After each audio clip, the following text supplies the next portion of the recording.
Welcome to the Get Together podcast. Beep. It's a show about the nuts and bolts of community building, and I am your host, Bailey Richardson. I am a partner at People & Company, and for the purposes of this podcast, big reveal, I'm also a queer woman. Proud queer woman. I'm Kevin Huynh, also a partner at People & Company, and I'm another guy on this podcast. Yeah, you're not a proud queer woman, but not a proud queer you're woman, a good ally. But I'm an ally to a proud queer woman who's my business partner. Hell yeah. Thank you, brother. Each episode, Kevin and I interview everyday people who have built extraordinary communities about just how they did it. How did they get the first people to show up? How did they grow to thousands more members? Today, we're talking to Liz Alpern, one of the founders, though she skews the sense of individual ownership of the group, of Queer Soup Night. Queer Soup Night, QSN. I've always dreamed of a soup party. I love soup. I'm totally into soup. I'm like, even when I was a kid, I was into soup. It's like a joke in the family that I was like, I always wanted soup for lunch. Like I didn't want a sandwich. I wanted like a thermos of soup. And that's how serious I was about soup. I was always dreaming of how can I create this queer soup thing. I mean, I really had a vision for it. Queer Soup Night started in Brooklyn with a simple event format in mind. A queer professional chef makes a soup. Attendees get to enjoy that soup and a rad-vibed party in exchange for a suggested donation, which goes to a cause that's selected for that night. The first Queer Soup Night went so well that Liz and her partners, Jen Martin and Kathleen Cunningham, knew they had to keep it going. Now there are Queer Soup Nights in chapters around the country, from Oakland and Portland to Gainesville and to Boston. Their events have raised thousands of dollars for queer and queer-adjacent causes like the New York Transgender Advocacy Group or the Center for Anti-Violence Education. So why soup? Why a party with a charity in mind? Why chapters? We'll get into the whole story with Liz today on the podcast. Kevin, what stood out with you about our conversation? You know, the thing that stood out to me is just the little decisions that make Queer Soup Night really welcoming. You know, Liz and the queer soup community seem to have a clear sense of that welcoming vibe they're going for. And there are these little decisions around, hey, let's not sell tickets. I mean, that means it has to be something you plan for. That means something that if your schedule isn't as sort of flexible, you would have to like slot it in. How there are many layers of greeters at the event, from the person that is, you know, just checking on you while you're in line, to telling you how the Queer Soup Night works when you get inside, to maybe just doing it with soup, an unintimidating, you know, meal at the end of the day. And I know those decisions sound maybe simple, but they really go a long way to create an in-person experience that feels welcoming. Yeah. And I think that's non-trivial as like a queer person. A lot of the spaces that are created are about like partying pretty hard or like finding a romantic partner and kind of like a sceniness late night thing or really heavy activism based. And Liz and her partners kind of did a light of both of those and made this really beautiful third space. That's something that I'm totally like, this is my speed for sure. And a lot of other people feel the same. Yeah, it's casual. It's intentionally casual, not accidentally casual. Yes. So cool. We'll jump right into it. Let's go, Liz. Cool. Take me back, Liz. Tell me, how did this Queer Soup Night get started? What was Queer Soup Night 1.0? Well, I've always dreamed of a soup party. Oh, really? Yes. And I love soup. I'm totally into soup. I'm like, even when I was a kid, I was into soup. It's like a joke in the family that I was like, I always wanted soup for lunch. Like I didn't want a sandwich. I wanted like a thermos of soup. So, any soup in particular? Nah, I'm like, you're just. Today I have preferences, but as a kid, I would say that I was pretty freeform about my soup. And I think this is the appropriate interview to say this, but the original concept was actually called Hot Dyke Soup Canteen. Oh, what? And it was a pop-up restaurant that, like, it was hot dykes serving you soup, basically. Oh my It didn't ever happen. That was the concept, right? That Sounds was like a concept. The future development of Queer Soup Night. Don't you want to go to that? Yes, I definitely want to do that. And that's how serious I was about soup. I was always dreaming of how can I create this queer soup thing. I mean, I really had a vision for it, but it was pretty specific. And what I couldn't figure out was how to monetize something like that. And as a culinary professional, I didn't want to throw a pop-up and not make money off of it, because if you've ever thrown a pop-up, you know that it's insane amounts of work. So it just doesn't make any sense to throw a party and come out, you know, breaking even from a business perspective. Yeah. And after the election, I was feeling very much like many of our other progressive friends, very downtrodden, and very much interested in finding a way to be more active and be more involved. And was like going to meetings and going to, you know, knock on doors, whatever the things that people were doing, and never quite found my place. And then the soup idea came back. It clicked. And it was like, oh, what if this was a fundraiser? Then there's no pressure to feel like this needs to make money. You don't have to do a budget. Like, wow, we really have to make sure this is tight. And obviously, at that point, it became clear that it shouldn't just be Hot Dyke Soup Canteen. Also, people did not like that. A lot of people thought that was troublesome. And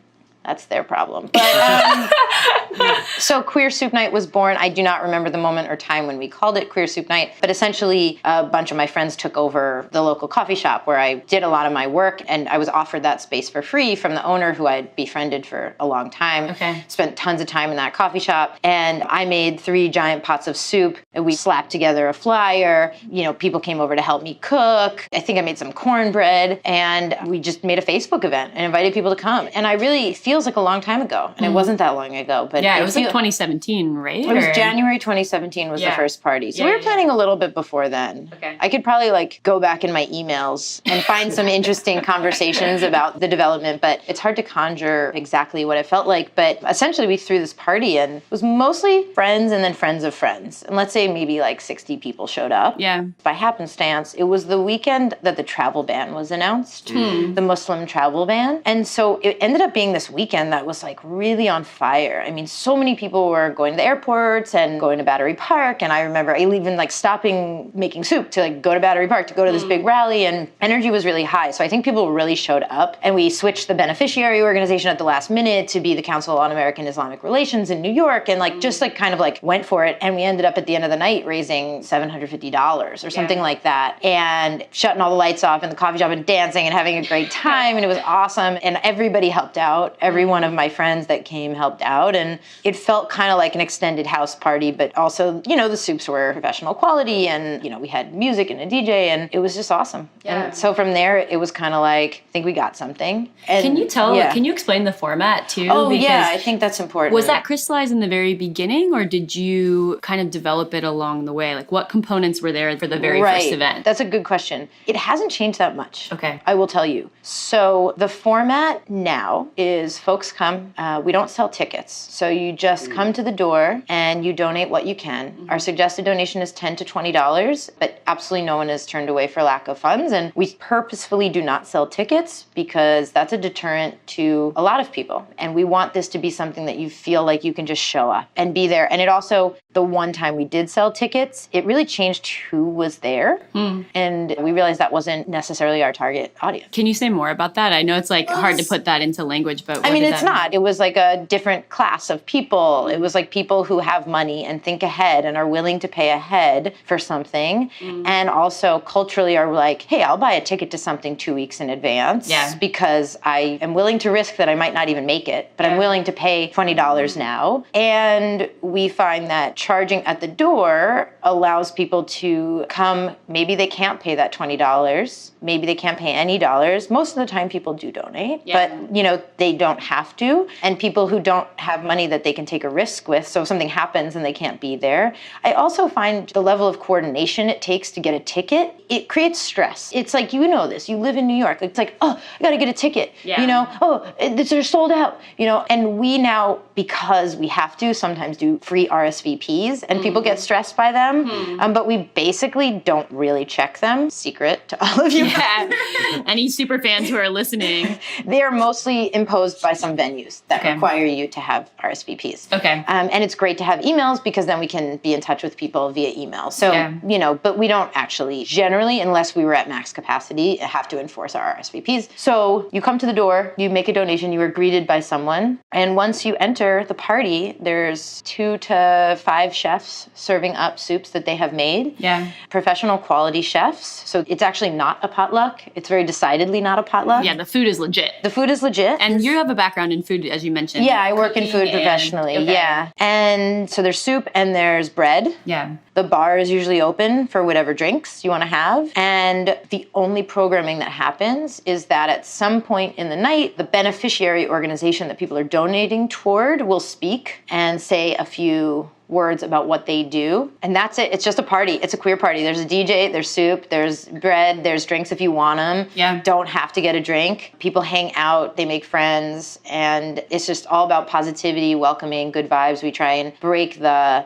mold of queer parties being cliquey. I don't know if we achieve it or not, but we're trying. Yeah. Yeah. I love there was an article I read where one of you guys described like a goal as nourishment, just because there's a lot going on. It's always been hard to be queer, but right now there's just like a lot of stress in the air. And like you said, feeling downtrodden. But I feel like there's some really nice feeling to the idea of soup and nourishment. And can you talk a little bit about like how you decided to fill that space? Because there's a lot of social only, sort of like romantic events for queer people. Yeah. And also like specific to certain types of queer people, not sharing the space. For sure. And then there's a lot of like really intense activism, like some of the stuff you were going to. So how did you understand that you wanted to be somewhere in the middle or kind of like serve a third space? You know, this was selfish. This is what I wanted to do, right? I didn't belong in purely hardcore activist space. I never have. And it's not because I don't think I could do it or I don't have the stomach for it. It's because I know what I'm good at. And the skills that I have learned to develop have not necessarily applied always in activist spaces that I've been to.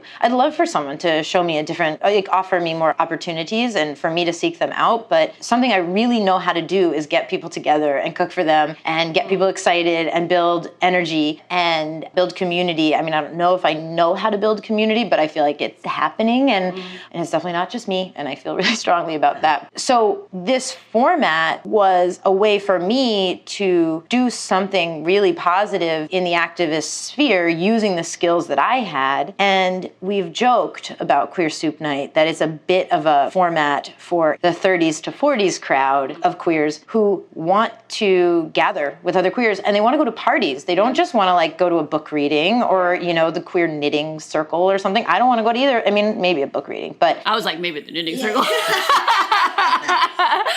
I need to get a skill. I learned to knit once and I was like, get me out of here. This is a nightmare for me. I'm so bad at this. Wow.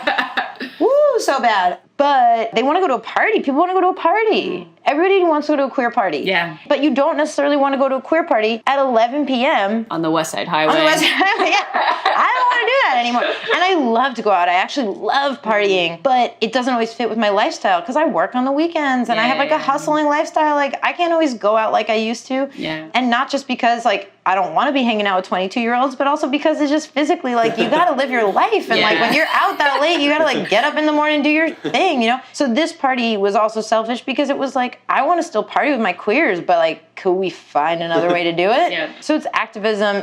It's the space of hanging out with queers. And particularly at that time in 2017, it felt very important to be with queer community. Yeah. It felt really important. And I can remember very distinctly that a couple days after the election, my book had come out. I wrote a cookbook. And What's it called? The Gefilte Manifesto, New Recipes for Old World Jewish Foods. Oh. Flatiron Books 2016. Hell yeah, girl. Check it out, y'all. For all your old world Jewish cooking needs. Anywhere. Get it on any online retailer, any brick and mortar retailer. It is there. Hell yeah. Buy it from them. Don't buy it from me because we got to get those numbers up. Yeah. Write an Amazon review. Yeah. Really? Oh my God. Write an need. Amazon review. Yeah. Anyone who's trying to buy a book out there, sell a book out there, just write the Amazon review. Ask for them and write them. For real though. So my book had come out and so I was actually on a book tour from September 2016 basically till now, like for real. But it was like 3 days after the election I had to fly to Chicago. So Illinois went blue in the election. And then I took a train from Chicago to Ann Arbor, Michigan. And I remember getting out in Ann Arbor, Michigan and going, I don't trust anyone. Because Michigan went red, right? And it was like this really freaky feeling. And I think that, I don't know if you all felt this way, but definitely after the election, there was this general skepticism I had of everyone around me. Can I trust you to support queers? Can I trust you to support people of color? Can I trust you to support poor people? I don't know what's going on anymore. It was so turned upside down. I didn't know who to trust. And in some ways, that's like it's very reactionary and intense to be like, I don't know if I trust you. It's like, should I trust you even if you voted for, Hillary Clinton? I don't know. But it felt like a skeptical time. And so it felt even more important to just be with people that you felt like you trusted. And being queer is not quite enough to just say, just because you're queer, I trust you. The idea of gathering around supporting an organization meant that we shared a set of values, right? So we're gathering not just to be queer and like party together and to raise funds for an organization we can all get on board with. Yeah. So we as Queer Soup Night don't raise funds just for queer organizations, but what we say is our guideline is A, it's always local, and B, it has to be an organization that the queer community is on board with, essentially. And not that I could speak for every queer, but like there are causes that we care about. Yeah, there's like adjacent, like non-direct. Correct. Intersectional issues. Exactly. I love that. It's about sort of like bonding and bridging at the same time. You know, it's like bringing together your immediate community, your people getting together, but also around supporting maybe not necessarily a cause that is like only the people in this room are affected by such cause. Right. Yeah, for sure. And actually,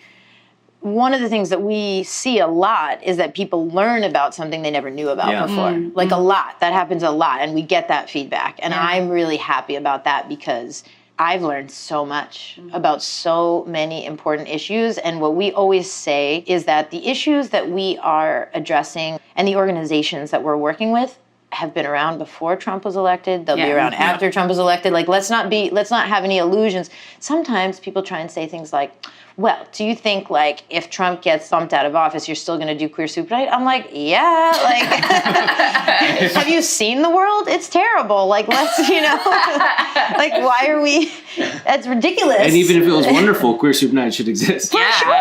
Just for the sake of getting together. Soup, the original idea. Yeah, soup. Yeah. I want to ask you, you said something a little bit earlier about how you know how to get people together and you know how to, like, throw a food party, throw a party. And I'm wondering, like, what is some stuff that you think you can see and you know about how to get people together because of your background in food? Like the average person may not think to include in an event. And it might even just be you pick soup. Because I've read a little bit about how soup is affordable and soup is something that people can make in so many different sorts of ways. So maybe that's one of those elements. But what are some things that you feel like are a personal thumbprint of like you and your background in food that show up in the event? It's an interesting question because in some ways it's like, it depends who you want to get together is like what you do. So, I throw Jewish food events all the time. And some of the tactics are the same and some of them aren't, right? So I joke a lot that I like deal in only hyper niche areas of interest, like queer soup and Eastern European Jewish. Like those are the two things I know about, really and truly. Like that's basically what I do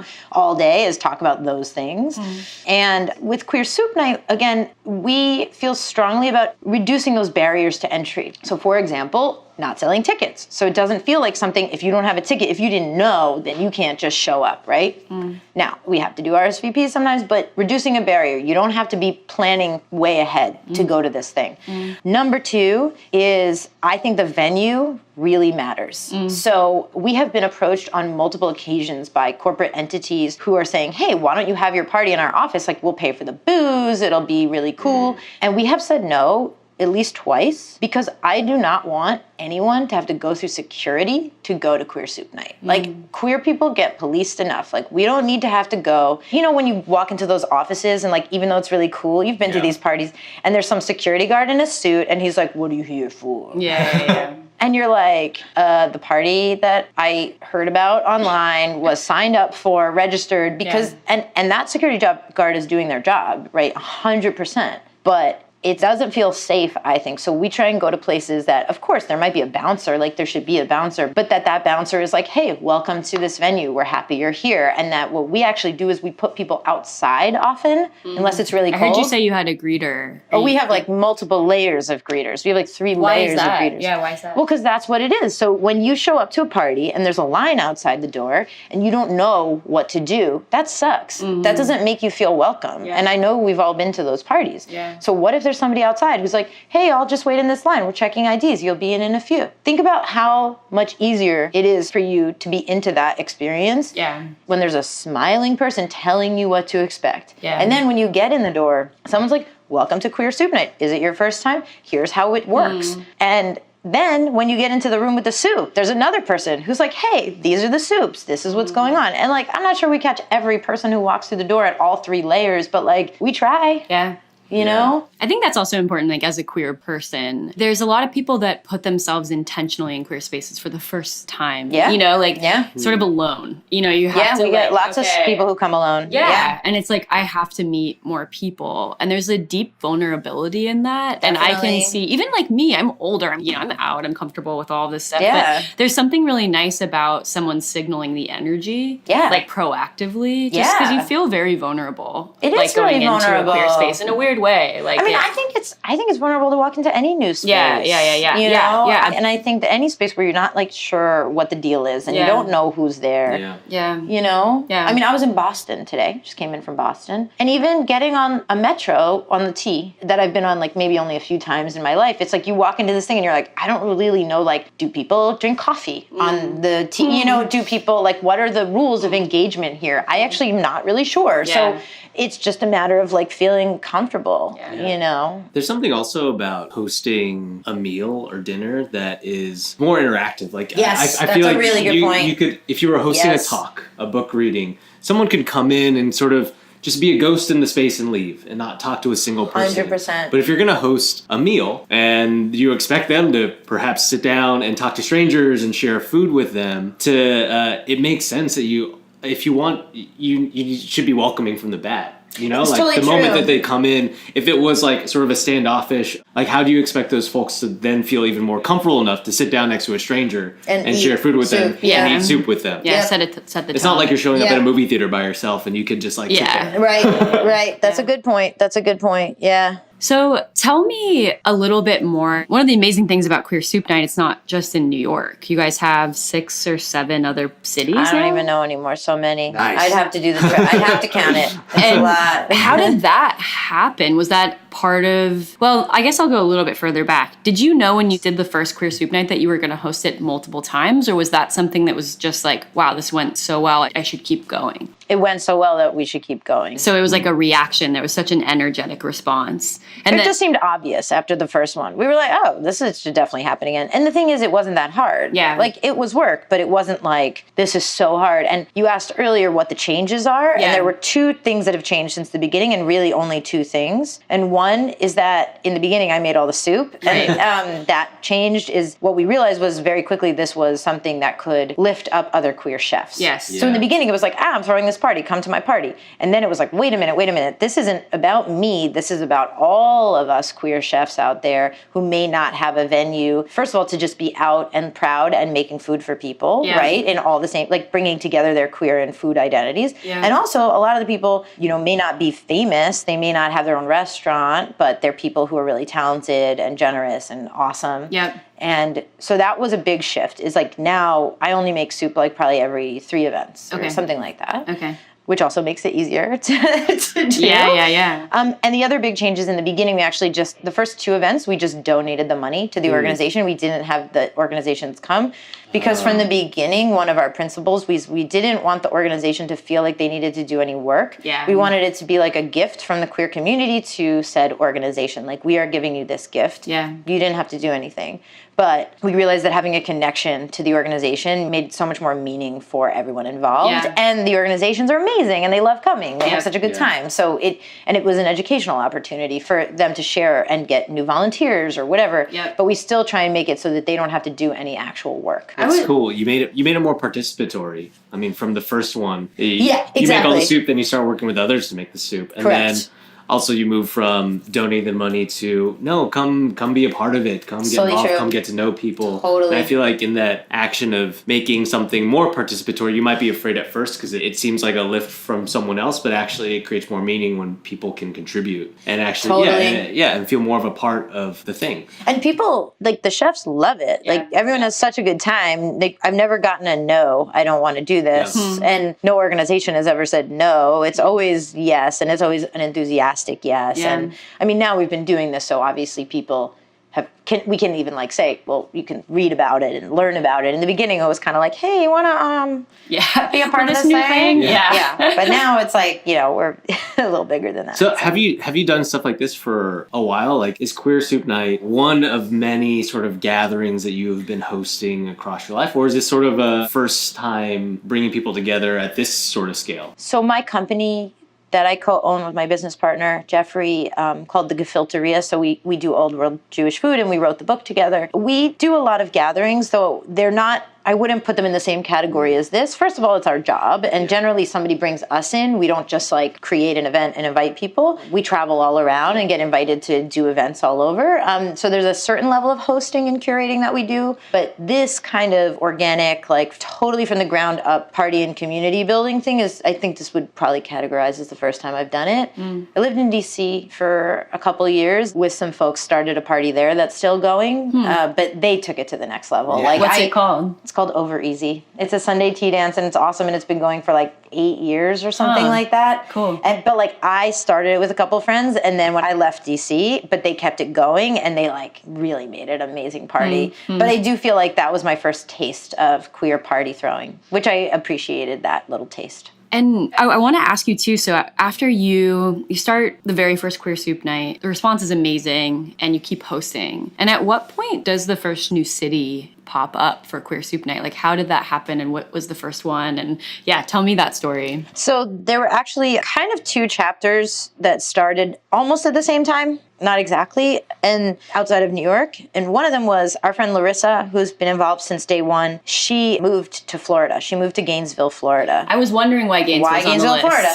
So she moved to Gainesville, Florida, and we sort of said, hey, Larissa, you should do a Queer Soup Night in Gainesville. And she said, sure, that sounds like an awesome idea. And there's a huge and amazing queer scene in Gainesville, and it's tight-knit and it's cool. And so she knew exactly how to do it because she's a person who had been in since the beginning. So she'd been going to the ones here, or she just had been in the loop? cooking for them. No, she was cooking for them. She was like, we originally cooked soup together. Like we had been talking about Hot Dyke Soup Canteen together. She's a trained chef. So she made the focaccia for all the early soup nights. She's made soup for soup nights. Like she was an early person, very involved in the formation of it.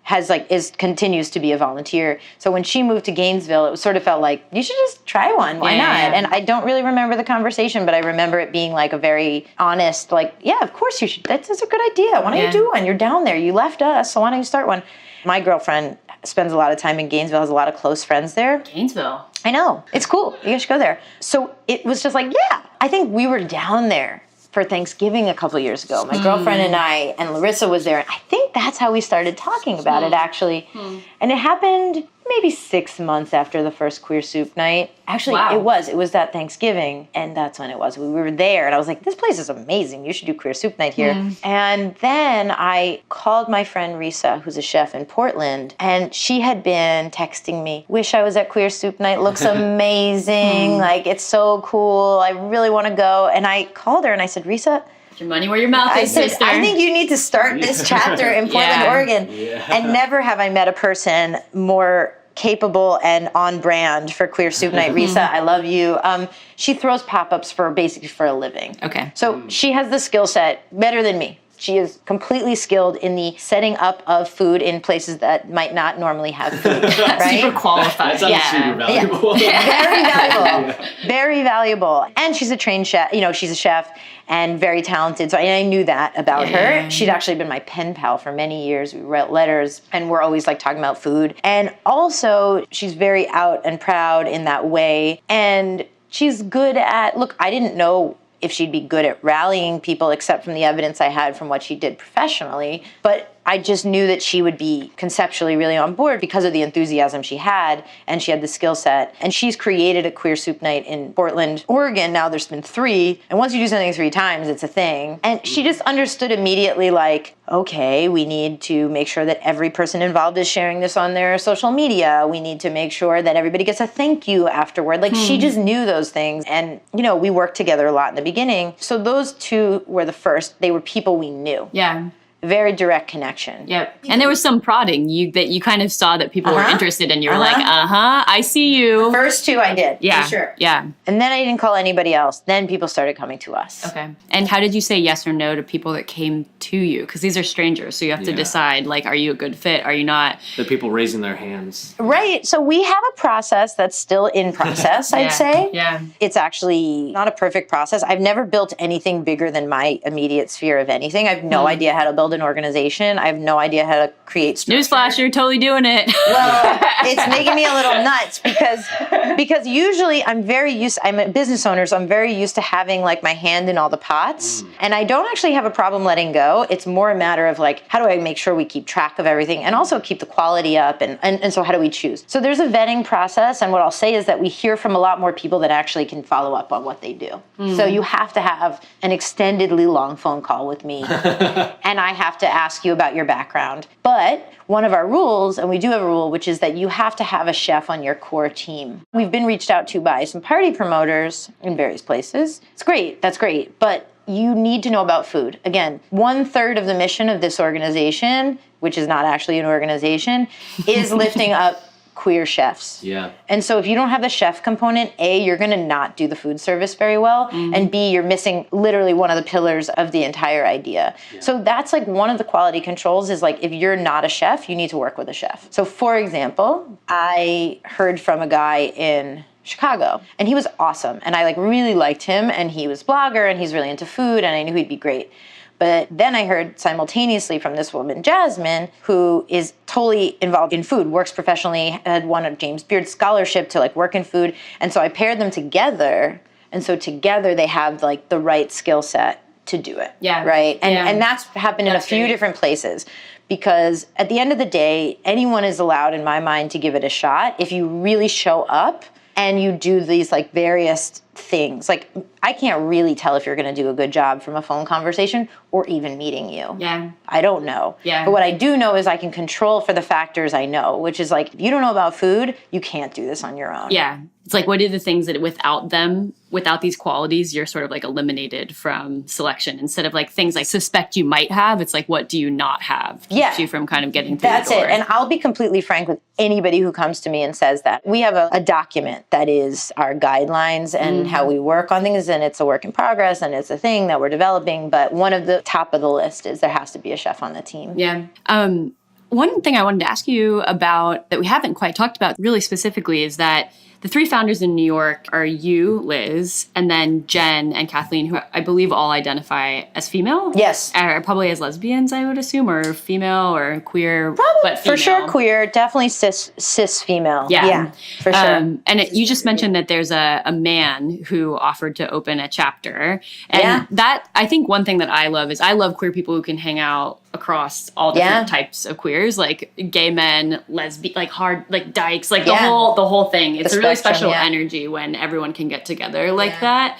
And I was just interested in, did that evolve kind of, given that you guys all have a little bit of a similar identity? How did you guys evolve to bring in men and bring in all different types of people? How do you set the tone or like make sure that, for instance, like gay men knew they could open a chapter or that they could come along? Well, the first thing I want to say is that I think a lot of people would identify as founders of Queer Soup Night, and I would want to give them love, give all of them love, like everybody that was at the first one, and I won't even list their names, but we've been a little like trying to be as radical as we can about not making this about me or about the three founders or about that story. You notice I'll use we a lot and instead of I, and I understand that I spend more time than anybody else on this project, and that, you know, in some ways people identify the project with me, but there's so many people involved in this, and there were so many people that contributed to the evolution of this, you know, from like my ex-girlfriend to my like other ex-girlfriends who are all involved, you know what I mean? There's like so many people. So really grateful to everybody, to like the entire community, to all my roommates, and to just so many people that, you know, the roommates at the time. And our mission, and I think this gets to the heart of some of what you all are talking about,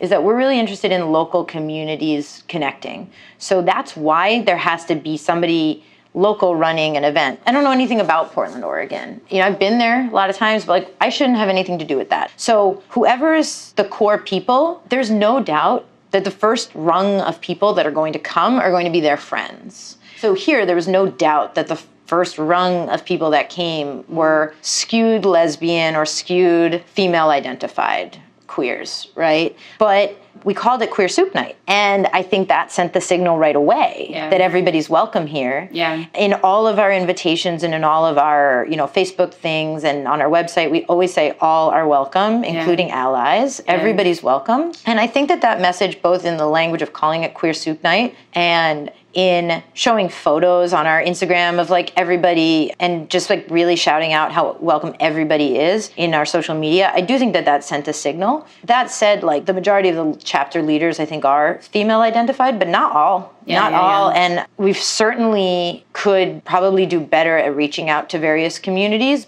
We think about that also in terms of the venues, right? So that's another thing is like, are these spaces that everybody feels welcome and comfortable? Yeah. And the chefs also. The people who come are the people who get invited. And the people who get invited are the people who are involved invite. Yeah. So it's like, if I have a male-identified chef who's gay, there's probably going to be some gay guys who show up, right? Absolutely. More likely, right? Absolutely. Yeah.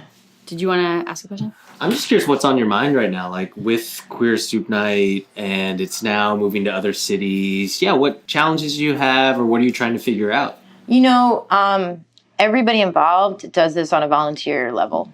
There's nobody getting paid. We are, in fact, not a formal organization. And I feel like in some ways we could really benefit from some formalization, but I think some of the magic is the fact that we are a little informal. Yeah. So my biggest tension in my heart right now is like, how can we grow in a way that's realistic so I don't spend every night and weekend working on this, because that's not realistic, and without losing some of that magic. So actually the other day I spent a really long time and I created, this is so detailed, but I think it's worth saying. I like details. Okay, so I created a Google form. Created a Google form and I sent it to about 70 people who either have signed up to be volunteers or are really involved in some way as a chapter leader or a former chef, like people who are really involved, but mostly to volunteers, because we hear from people constantly who want to volunteer. And guess what? We have nothing for them to do because this party runs itself. People always want to help out with the party and they're like, let us know if you need help. But the truth is like, it's 3 chefs serving soup and there's like spoons and bowls. Like it's not, you need like 2 to 4 greeters and like a couple of people replenishing the spoons. And frankly, like the same people do it every time because they got really good at it and they know exactly what to do. And there are also people who are very welcoming. So we don't have a funnel to like bring in new volunteers. And I realize like we're losing out on this huge opportunity of all these people who are so generous and want to be involved, who aren't necessarily chefs, who aren't necessarily like PR people. So I really racked my brain the other day. And I thought, what are the real things we need help with? Really? Like not like helping set up. Like there's literally 15 minutes of setup for anyone other than the chefs who just have to come heat up their soup. It's like not a big deal. And no one believes us, by the way, but it's true. So I made a Google form and I said, hey, everybody, please choose 1 to 2 things that you think you'd really like to help with. And I boiled it down to Can you give examples of what those are? So I broke it down into 2 categories and it was like local in New York and like help with national growth. And so like the local New York was like, you know, being a beneficiary liaison, sending thank yous after the events, somebody working on figuring out how we can make sure we compost all of the spoons that I can't deal with that right now. Somebody just being on like compost and recycling. In the national category, updating the website. Somebody's job is just to make sure the website is updated. And like on a higher level, we also have like chapter liaison. So somebody who can be kind of mentors to some of the new chapters. That's not me because lots of other people have skills. So it like took me a while to like break it down into these little nuggets. And then I said, whoa, there's all these things people could help with. And they might not be like the sexy things that people want to help with, but if they really want to help, this is actually what we need help with. And it felt amazing, A, to make a list of those things because I just had never identified them before because I hadn't had a minute to think about it. And B, I thought, could you just imagine if people really did this? Like we could really like, but it wouldn't like harsh my mellow because I don't think it would make it like so formal. Like it's like somebody's job is like just to make sure the website's updated. So when we have a new event, I'm like, here's the deets. Can you just make sure this gets on the site? And then I don't have to think about it anymore. And right now Kathleen does that, but she also designs the art and she also helps answer the emails and she, you know, so she has so much going on. And Jen does all the social media, which is great, but she shouldn't have to do like the thank you, you know, shout outs to everybody. It's like somebody can compile a list of all the people to thank. And I thought, whoa, like this is actually helpful. And so I think 9 people have responded so far. I'm excited. Somebody wrote website. I don't know who it was yet. I was like, It's like there's something powerful about looking at the total picture of what needs to be done in order to run Queer Soup and breaking that apart into lots of little manageable chunks and just realizing like, oh, I don't have to eat this whole slice, and these three other organizers don't have to eat the whole slice. We can actually break it up into these little bits. You don't even identify as the sole founder of this thing. Like the more that you're able to spread those out is powerful. And then I have a hunch that there are people there that can think even outside of what you've defined. Yes, somebody already did. They're already somebody like, actually, you know those spoons you can compost. So if I really were to like go and try to make this as sustainable as possible, there's X, Y, and Z that could actually happen. You know? I'm dying for somebody to step up. And it's funny because people always want to come and they're like, I want to help set up, make soup. And I'm like thinking it's because people don't realize all the other stuff that needs to happen. It's not because they only want to set up soup. It's they don't realize the other options that are there. And I didn't even realize. It was amazing. I mean, you're really catching me at a moment where I'm feeling amazing about this because I truly don't want this to become a thing where all of a sudden we're like having committees on this and we're, like 20 meetings a day. Like that's friendly, warmth, nourishment, party, community, connection. Like I really want to stay in that zone. Yeah. I really don't want to ruin it. And it's only sustainable too, which a lot of the power comes if it sustains and if people keep doing it in more and more cities. And I think we see a lot of times like with organizers, like it's heavy work and like even if it's just emotional and to be able to get other people to show up to help you contribute in real and meaningful ways, it makes it more likely for you to be able to continue to be involved or like just the organization to continue going forward. Yeah. And I love it that nobody has to get paid to do this. So if we can disperse the work in a way that makes sense, then also it continues to be manageable for everybody. Not that it wouldn't be great to make money, but it's like, we don't ever want to use those donation funds to pay us. Like we just don't. Maybe in 2 years they'll kick me out and they'll say, Liz, like modernize, like make an organization out of this. But I don't want that. I want this to stay like family, as long as it can. Well, that's a good way to end the interview, I think. Should we wrap it up? Yeah. Cool. Liz, thank you so much. Oh, my pleasure. I hope you all come to the next Queer Soup Night on June 9th at Nighthawk Cinema in Prospect Park, Brooklyn. Woo woo! It's my Is there going first to be reveal. a movie or just in the zone? Party and then a movie. Oh my God. Wow. What could a young little queer want more than that? It's pretty fun, right? We confirmed it. I'm very excited about it. Sweet. Awesome. Thanks for doing what you do. Thank you. If you want to get involved with Queer Soup Night, maybe bring it to your part of the world, visit queersoupnight.com. No spaces, no nothing. queersoupnight.com. Soup. What soup would you make for Queer Soup Night? Totally Bailey? borscht. I love borscht. What goes into borscht? It's like borscht? beets, and if you want it to be traditionally beets and beef, I believe, but you can make a vegetarian version. And they put a dollop of sour cream on the top of that thing. That's some delicious. Dill. That's delicious. It's really good. What about you, Kev? Italian wedding? Really? Italian wedding soup my is God. I've never made it. I would love to, though. I mean, there are Vietnamese soups as well. I'm Vietnamese. Vietnamese are good at soups. Yeah, they're great soups. However, I'm thinking Italian wedding. Damn. Those little meatballs. Do they often come with little meatballs? I think so. Or just some kind of like meat globule. I love that. Yeah. Love those meat globules. Okay, if you want to find out more about us, visit our website, peopleand.company. Not a .com, but a .company. The company. We're writing a book. Exciting. Should come out later this year. We just saw the mock-ups of it. I cried during the design meeting. Seriously, it was amazing. I hope you guys think it looks good too. The book is the same name of the podcast. The book is called Get Together. It's a synthesis of what we've learned from conversations like this, of rad people building communities, and it talks to you about how to start a community, big or small. How to be like Liz. How to be like Liz. Liz and team. You can sign up to get notified on our website for emails and stuff. Love emails. Or just say hi to us with an email. hi@peopleand.company. Cool. And last thing, if you feel like it, please review this podcast and click subscribe. It helps us. We're here and we appreciate it. Yeah. All right. Groovy. Bye.